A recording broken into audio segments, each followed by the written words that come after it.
लेकिन सर एक सवाल ये है कि लोकतंत्र का एक स्तंभ होता है जुडिशरी, और जुडिशरी का सबसे ऊंचा पद सीजीआई। तो आपको लगता नहीं कि सीजीआई के ऊपर इस तरह से करना? नहीं, क्या करना क्या न करना वो जाने दीजिए, मैं उसमें नहीं पड़ता। मगर सीजेआई को भी ये सोचना चाहिए कि इतने ऊंचे संवैधानिक पद पर जब वो बैठे हुए हैं, पूरी कोर्ट में हर वकील, काबिल से काबिल वकील उन्हें मी लॉर्ड कह रहा है, तो उन्हें मी लॉर्ड के माने समझने चाहिए। मी लॉर्ड का क्या मतलब, उसकी गरिमा रखनी चाहिए।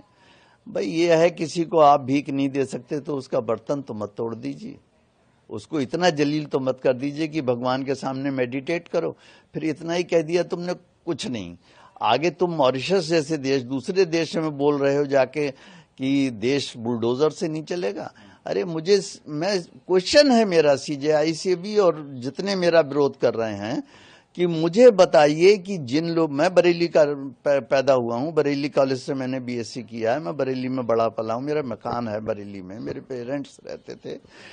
मुझे ये बता दो कि जिन लोगों के खिलाफ बुलडोजर चला रहे हैं, उन्होंने सरकार की संपत्तियों पे कब्जे कर रखे हैं, बड़े बड़े महल बना रखे हैं, होटल बना रखे हैं और मैरिज के लॉन बना रखे हैं, उन्होंने, उनके खिलाफ क्या योगी जी जो बुलडोजर चला रहे हैं वो कार्रवाई गलत है? उन्होंने अवैध जमीनों पर कब्जा कर रखा और तुम रोक लगाते जा रहे हो, हाई कोर्ट सुप्रीम कोर्ट वाले। तुम ये नहीं सोच रहे हो कि तुमने हल्द्वानी में जो जमीन रेलवे की, मैं हल्द्वानी भी जा चुका हूं, मैंने वो झुग्गी झोपड़ियां भी देखी हैं।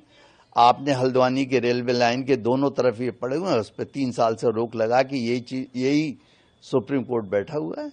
बोलिए क्या उनके लिए, जब एक अवैध संपत्ति है तो उस पर काहे की जरूरत है, क्या जरूरत है? आप बाद में वो केस लेके आते हैं, आप उस केस को डिसाइड कीजिए कि भाई ये जमीन इनकी थी, वापस कर दीजिएगा उन्हें। मगर ये तो नहीं कि पहले से ब्लैंकेट बैन कर दिया कि साहब इस पर बुलडोजर नहीं चलेगा।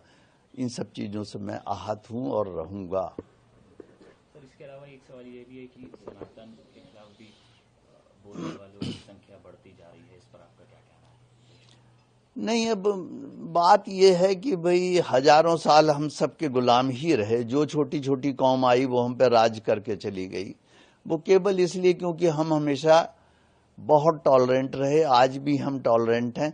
लेकिन जब हमारा अस्तित्व खतरे में है तो मैं चाहता हूं कि सनातनी कोई भी चुप ना बैठे, घर में कुछ ना कुछ जो जिस स्तर पे कर सकता है वो करे। मैं उकसा नहीं रहा हूं, मगर मैं ये जरूर चाहूंगा कि अपने हितों का ध्यान जरूर रखें, हम भी, हमारे पॉलिटिशियंस भी, पुलिस भी, जुडिशियरी भी। और वो समझें कि भाई जब 1947 में आजाद हुआ था हमारा देश, उस समय 7 मुल्क थे और 7 की जगह आज 57 हैं। हम एक थे, उसमें से भी आधा इधर दे दिया, आधा उधर दे दिया, अब आधा फिर बंटने वाला, फिर हम पे क्या बचेगा? हम कहाँ भागेंगे? मेरा ये तर्क है उसके पीछे। एक सवाल ये सर कि